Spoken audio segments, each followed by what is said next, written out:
Putting up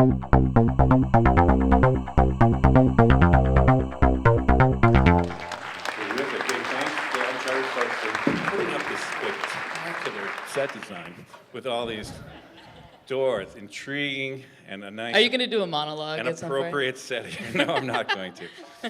We're going to get talking with Tiffany Shlain here. For those who don't know Tiffany, and I don't know how many people out there don't know her, but she really made her name in the 90s as the founder of the Webby Awards, and really, which had their nose. It's like the Oscars of the internet. She always has her nose to the new, the hip, the cool, what we would call now viral, a true internet pioneer. But the last decade or so, she's really made her name as filmmaker, taking what she knows in tech and melding it into filmmaking. And in fact, she still has that instinct for the viral. Your recent AOL series on The Future Starts Here has had 40 million views, which is a lot of eyeballs. In fact, 80 million eyeballs to be precise. Like that. And so one of the things that's great about her is she melds the world of tech and pushes where filmmaking can go. And she's come up with, one of the things she's been working on recently is cloud filmmaking. Talk to us a little bit about what do you mean by that? What's going on with there? Well, I love the word cloud to talk about the web, because to me, actually the web word feels like it's holding things in, and the cloud feels very open. It feels like creativity. So I was really glad when people started using that term. So I use the cloud of the internet to collaborate with people making films. And I think an invention that people don't talk about enough in terms of filmmaking is the moment on the cell phone when you could film yourself with that little button and film yourself directly. So as a filmmaker, that's very exciting to me, because I used to have to send out crews to film people. And there's something incredibly visceral when people put there's nothing in between them and speaking their truth to camera. So I usually heavily research a film with my team, and then I ask questions to humanity over the cloud of the internet. I get responses from every continent in so many different languages, and then I work it into the film, and we have what we call a cloud film premiere, where we offer the film up for free around the world, and then we do a lot of experiments, getting the film and triggering conversations over the cloud. So those are cloud films, and it's really about collaborative filmmaking and giving back as much as we receive with making the films. We're going to see a little bit of that in a second here, but the other thing is you weave your personal life often on camera into these films. And one of the things about her is she's married to Ken Goldberg, who's a real pioneer, an inventor, researcher in robotics, automation, and of course all wound up in AI. And so I'm curious, your dinner conversations are like, what are humans good for? What are machines good for? We talk about that all the time. This tension between the human technology divide. And that inspired and kind of moved into a project, your recent project here. So talk a little bit about what you've been doing around that theme. Yeah, I think, first of all, we have a lot of technology in the home. We experiment. We just got the Alexa, which is this voice recognition, better than Siri, that responds to our every question in the house, which is very bizarre and kind of interesting. But we are always talking about the good, the bad, and the potential of technology. And a lot of my cloud films have a lot to do with neuroscience and social science around character development, because we're making these for the schools. So this latest film that I was working on was, what are the skills we need to flourish in the 21st century? And last year I made a cloud film called The Science of Character, and it looks at the positive psychology movement and what are the things we need to develop. And while I was making that film, Ken has been, every time there's a new op-ed piece about how robots and AI are going to take over the world, it makes him crazy, because he does not believe that's the case. So we have a lot of interesting discussions of, what is automation and robotics freeing us up to do? And what are the skills we should be focusing on? Because there's so much fear and panic right now about technology, which I think is ridiculous also, because the pencil is technology. Technology has happened throughout history as a way to free up humans to amplify our strengths. So I made this new film. It premiered a month ago at 6,700 screenings around the world for a cloud film premiere called Character Day, which we offered all of our films about character education. So so I think we have a clip of the new film. We have a little clip. Let's run that little clip on The adaptable mind. We're still not seeing.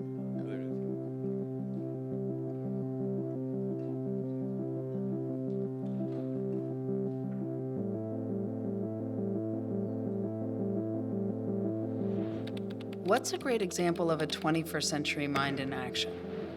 I heard about a 25-year-old woman inventing wireless chargers. There's a scientist who was born in Ethiopia now he's using satellites to predict drought. I really like that story about the car mechanic who developed the way to see babies. Our question prompted all these responses about amazing technological breakthroughs and innovations. And then we heard one story that opened a door to a new way of thinking. It's about an art professor in Los Angeles named Mary Beth, who was watching the news around the Ebola crisis in West Africa and thought, wait a second, these patients must be so scared and lonely, and the only humans they're seeing are covered in these huge imposing suits. In every report that I heard on the Ebola epidemic, they mentioned the frightening suits. I imagine what would it be like to be a patient to not see a person's face for days on end. I found myself almost saying out loud, why don't they put photos on the outside? Why don't they just put photos on? And finally, I thought, maybe I'm the one who's meant to do that. And we were so moved because the way Mary Beth's story unfolds shines a light on a larger shift we're seeing in the world. As technologies are rapidly changing how we do everything, certain skills are becoming less valuable, the need to memorize, perform routine tasks, and soon even the need to drive, while others are becoming more valuable.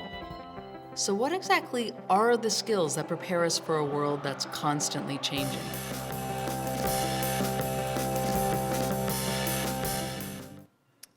I don't even have to ask the question. She asked herself the question. What are the skills? What are the skills? You have to watch the whole movie. No. You have to watch it. It's an awesome movie. But talk to us a little bit about those skills. What are the really human things that machines will never get at?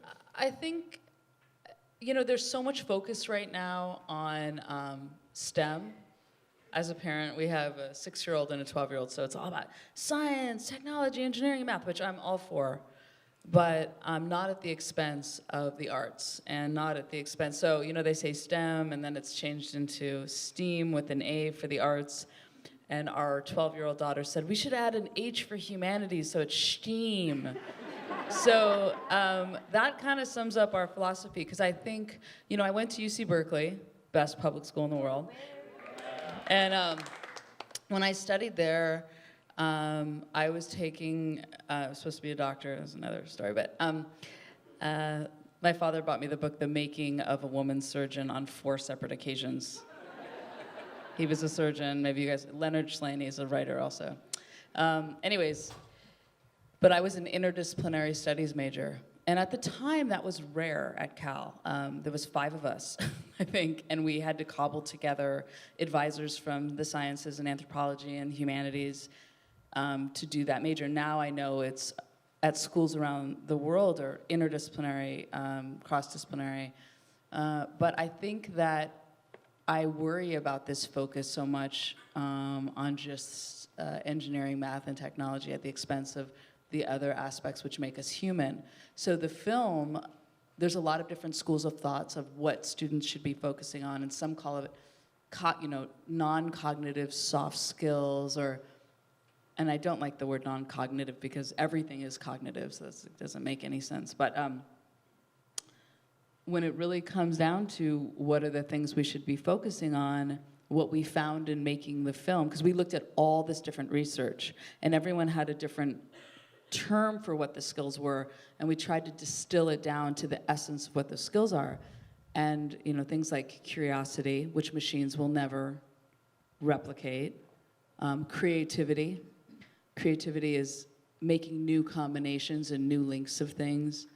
And taking initiative. Robots aren't really, you're doing something on your own and taking the initiative to do it. And multidisciplinary thinking, and we have a line in the film that talks about everyone's worried about multitasking, but what we really should be doing more of is multi-asking, which is getting multiple perspectives. And I think the web has allowed that, is that we really can on any problem, convene, and that's certainly what your show does.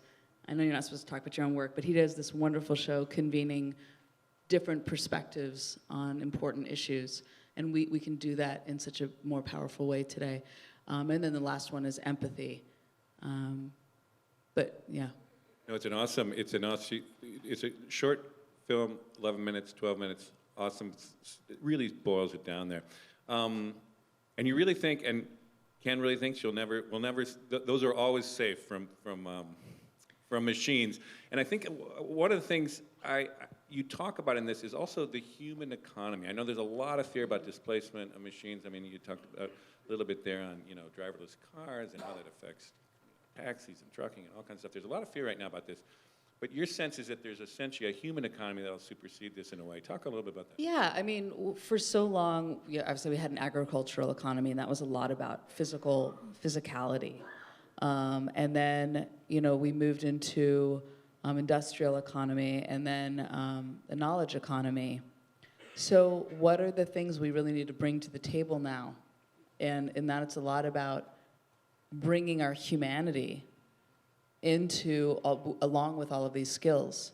So, the way that Ken talks about it is really like a coexistence with machines. Machines are gonna, help us do the things we don't need to do anymore.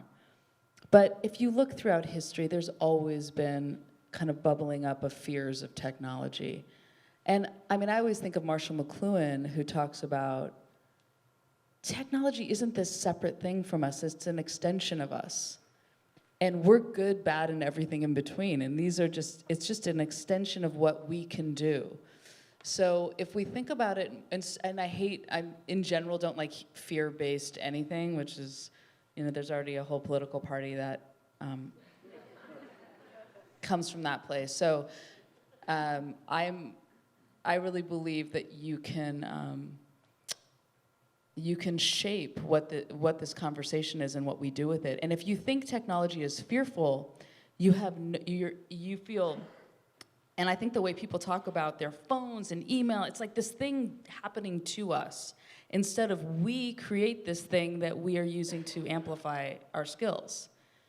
And I do think that really bothers me because the conversation is, we're on this technology all the time and it's so distracting, and it's us, like we have power here to shape the way we use it, to the way we think about it. And my family and I, we don't use any technology for one day a week, and that was really about empowering ourselves to set boundaries around technology. So to amplify that a little bit, because so you see it as extension of ourselves, yet you do feel like you want a day of the week where your entire family, you completely turn off the technology, my understanding, no screens. What has that created for you, or what have you learned from that? What has come out of that experiment? Well, we started it about 6 years ago, and I had just lost my father, who I was really close to. And I think when anyone loses someone close to them, you start thinking about time, and we're only on this earth for a short time, and what are we doing with our time? And he used to only have about 1 good hour a day towards the end. And, of course, everyone's going to turn off their phones and be focused and present. And so then when he passed away, Ken and I, who were Jewish, but we're not, super religious in any means, but we do Shabbat, and we decided to turn off all screens Friday night to Saturday night. And it's been probably the best thing I've ever done in my life. It's, I feel more creative, I feel more present, it grounds me for the rest of the week, and it slows down time. And with all this technology that we have in our lives, it speeds things up. I mean, how many times you're like, oh my gosh, how did it get to be 6? And on these technology Shabbat days, I swear time goes like 4 times slow. I mean, it's just an amazing, I think about Einstein's theory of relativity because it's all about time is relation to the body in motion. And with technology, our mind is in motion so quick all the time that everything's happening so fast, and when you turn it off, it makes the day feel deliciously long. And what's the day you want to feel long is Saturday.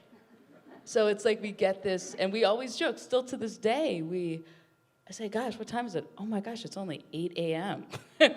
we've done 4 things. We've gardened, we've like made an art project. And so it's probably the best thing. And I make a lot of films about it because it keeps getting deeper. I just made a film last year called A Case for Dreaming, and it's like the neuroscience of daydreaming. Because I really did feel so much more creative after taking this one day off. And there's all this research that you have your most creative ideas, if you really think about it and track your creativity, when you're letting your mind wander, when you're not focusing your mind, because your mind is wandering and making unusual connections. And that only happens when you're daydreaming, when you're walking, when you're taking a shower, when you're doing the dishes, when you're spacing out. And there's always like, you know, such bad connotation of someone spacing out, but we need to be spacing out more. We need to be daydreaming more. We need to not fill every moment with like this, you know, feed in our brains. Do you feel you've kind of found this elusive balance in your life somehow? Would you? I don't know. I mean, it's would you promote it as for all of us to pick that up? I mean, it sounds like well, it's it's a something funny that's very thing because useful. Jews are never supposed to proselytize, and suddenly I'm telling people do Shabbat, which is very funny. And yeah, I think it's the best thing I've ever. It just makes me. I look forward to it tonight. Like I'm gonna rush towards it tonight, and I do think people should try it. I think you have to do it with your partner and family. Like it has to be all in because it's too slippery if you don't. And I think people are way overstimulated, overconnected these days. I love that. Now, part of the deal here is to actually pick up your questions. Have people been writing any questions down, or is there anybody that wants to? Okay, I guess you're going to run that up to me here. But do think about things you'd want to ask Tiffany and write them down and get us up to here. In the meantime, I would say one of the things that you're known for. What am I known for? Well, your future. You use the word future a lot in a way that people just don't talk about the future the way you do. You're serious about the future. You're a future-oriented person. And you also are known as a credible optimist. And so, as much as there is like these fears of the future, tell us about what is the source of why are you so energized about the future? Why are you so kind of optimistic about where we're going? And give us your kind of philosophy of that. Well, you know, when my show, I called The Future Starts Here. And I think most people on first blush would think I'm talking about the future. But what I'm really talking about is the future starts right here. Like right at this moment is the future. Like every moment is the future. And if you think about it that way, it's more empowering because you can shape it. Instead of the future being this thing that's very far away that you're fearful of, or, you know, and our species is thinking about the future a lot. I mean, some people would say, I know there's a lot of people that say this, one thing that distinguishes us from every species is blah, blah, blah. And you could say that it's that we know we're gonna die. You could say that we're thinking about the future all the time. But I like to think about the future as right here, right now. You can shape it, you can affect it, you can set your course on what it's gonna be instead of letting it happen to you. And I think I am an optimistic person, and I think that is because of my parents. That sounds kind of schmaltzy, but if I really How so? What do you mean by that? They're both very, my mom's a psychologist, and my dad, they're both very curious people, and I think they actually, I never thought of it this way, but it's kind of like, if there wasn't like religion in our house, but curiosity was kind of, it was our religion. It was like, if you're curious about something, that's gonna take you to incredible places. And that's the future, really, if you're thinking about optimism. That is where optimism of the future is that the more you know about something, it's gonna lead you to all these wonderful places. There's a bunch of questions. Now you've stimulated everyone's Curiosity.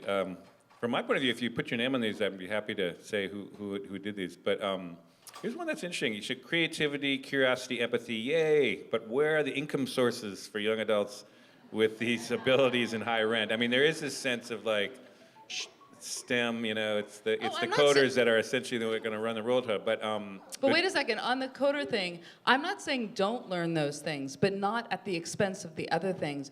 And I know a lot of people that are really good coders that don't know how to engage emotionally. And so I am not saying one's not more important. I just feel like there's so much focus on STEM at the expense of the humanity that needs to go with the STEM to really make change. So I want to make sure I made that clear. But as far as making a living, I mean, I really feel like there are so many opportunities today, and there's ones we can't even dream of how to make a living right now. Well, I do think that's one of the big, there's a lot of talk now about AI, particularly as it gets more sophisticated, pushing out even, knowledge jobs, things that, like there's some studies say 70% of the current jobs will essentially be eclipsed over time. Now, maybe Ken and others will dispute that. There is a lot of anxiety around this. Yet when you talk about these 5 characteristics that are, unable, a machine wouldn't be able to do it for the foreseeable future, there's a lot of jobs, there's a lot of things to do in that kind of realm of creativity, all the things you laid out there. But there is a lot of work. Now, there is there's another one here about the 1% situation. I think you opened the door a little bit on the politics here, so I think people are going to go here. What about people who are not educated or innovative, who are going to be the victims of essentially this displacement, potentially because particularly when automation does get more sophisticated. I mentioned things like truck drivers or taxi drivers or folks like that. Do you have any thoughts on how do you educate or re-educate people to get those kind of characteristics? Okay, a couple things about that is that I think then you have to do the sweeping view of history on that we have always been creating machines that have been replacing us. And if you watch Adaptable Mind, I go in at the very end because that is what we've done throughout civilization. So I guess I believe in humans. I believe you take away, you're not gonna be taking money at the toll booth anymore. I believe that we are very resourceful and adaptable, which is why I call the film The Adaptable Mind. And you are gonna be forced, perhaps, to use your skills, amplify, improve your skills. Like, that's what we've done. So I guess if you say, one thing I'm incredibly optimistic about is our human ability to adapt. And I do believe that when something is taken away, you get, whether it comes from panic or wherever it's gonna come from, but you're gonna adapt to learn new skills. And we've done that since the beginning of time. I hear you. Your technology, Shabbat, has also generated a lot of nuanced questions to get more at it. So maybe you got some converts here. But so someone's trying to figure out, well, if you turn off your phone with no calls received, how do you coordinate play dates, soccer, and all this stuff? So that's one. I'll give you a couple of them. I'll give you a couple of them here because it's and then it says, how does how do you think your kids will handle the texts about Shabbat as they get older? How about homework on Saturdays with no laptops? Anyhow, people are trying to figure out how do you pull this up? Here's the thing. Imagine a world before cell phones. We survived. It's very funny. Now if we make plans with people on Saturday, which we do, and I say to them, we'll be at the park at 2 unless we're late. Period. Right now you make a plan with someone and they text you I'm 4 blocks away. I'm parking. I'm around the corner. Who fucking cares? I don't care. Just show up. Meet me when you said you're going to meet me or don't. But I don't need a blow-by-blow account of you arriving to meet me. So I think that's unnecessary chatter in our lives. Secondly is that it's fun to teach kids about maps. There's all these opportunities to pull out a map, your soccer game. Soccer's tough, I have to say. I can't wait for soccer season's over in 3 weeks because I'm like an Orthodox Jewish woman on Friday nights, really. I'm printing out the schedule in a couple maps and I'm where are we? It's a funny thing because I really have to, it's not very long. I spend 5 minutes on Friday looking at our plans. We always have people over for Shabbat. And then the next day, I don't want to go online. And it's not like we wait for the sun to drop on Saturday night. Usually it's about 4:30 or 5. We go back online, and everyone, this is the delicious part, is we're so excited. You reappreciate technology all over again. Because on our tech Shabbats, you have a thought, you're like, what's the name of that thing? And you have to just sit with that thought. And you're like, oh my gosh, what is the name of that? And now that I'm 45, that's happening a lot more. I'm like, And then you sit with it and you don't know the answer, which is wonderful to not always know the answer. And you have to sit with that thought. And then on Saturday night, I'm just like, you're back and you're appreciating it because you forget how amazing it is that we have technology. So every week I get to reappreciate it. And usually Friday nights, in all honesty, I'm a filmmaker, so I always have a Sharpie, a big black Sharpie. And on Friday nights, I have a big piece of paper on the counter. And I feel like I'm shaking out my head of stress. And I think of the things I need to do, or person I need to write to. And then after about an hour, it goes away. And then I'm pretty present. And I love it. I don't know. We just got a little bit of time here left, but Okay. Here's as one of the people that exhibits those 5 characteristics about as good as anyone I know, you're heading into a period of kind of taking a pause here. You said a few months. So tell us a little bit about where your nose is heading and what might be next for you. Well, it's an interesting period because for the last 5 or 6 years, the Sundance deadline is always around right now. If you feel any weird feelings, it's filmmakers around the world entering films into Sundance and stressing about that. So I've had, it seems like for the last 5 years, every fall I had 2 films. I made this film, The Adaptable Mind. I also made a film called The Making of a Mensch, which is exactly what you would think it would be. And those just premiered last month, and now I'm taking the next 3 months off.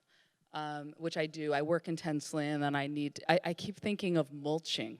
Because I'm a gardener, I'm going to mulch for the next couple months. Just mulch and go to other people's talks and films and art shows. But I do have a film that that I'm just being excited about. And that always happens, too. I finish a film, and I think, I don't want to take on anything else for a while. And then some idea starts, growing, and I can't stop thinking about it, and that's happening, but I can't tell you yet because it's still growing. But All right. Yeah. Well, we'll look forward to seeing what emerges, and let's give a round of applause to Tiffany Shlain. Thank you, Pete. Awesome. Great to talk to you.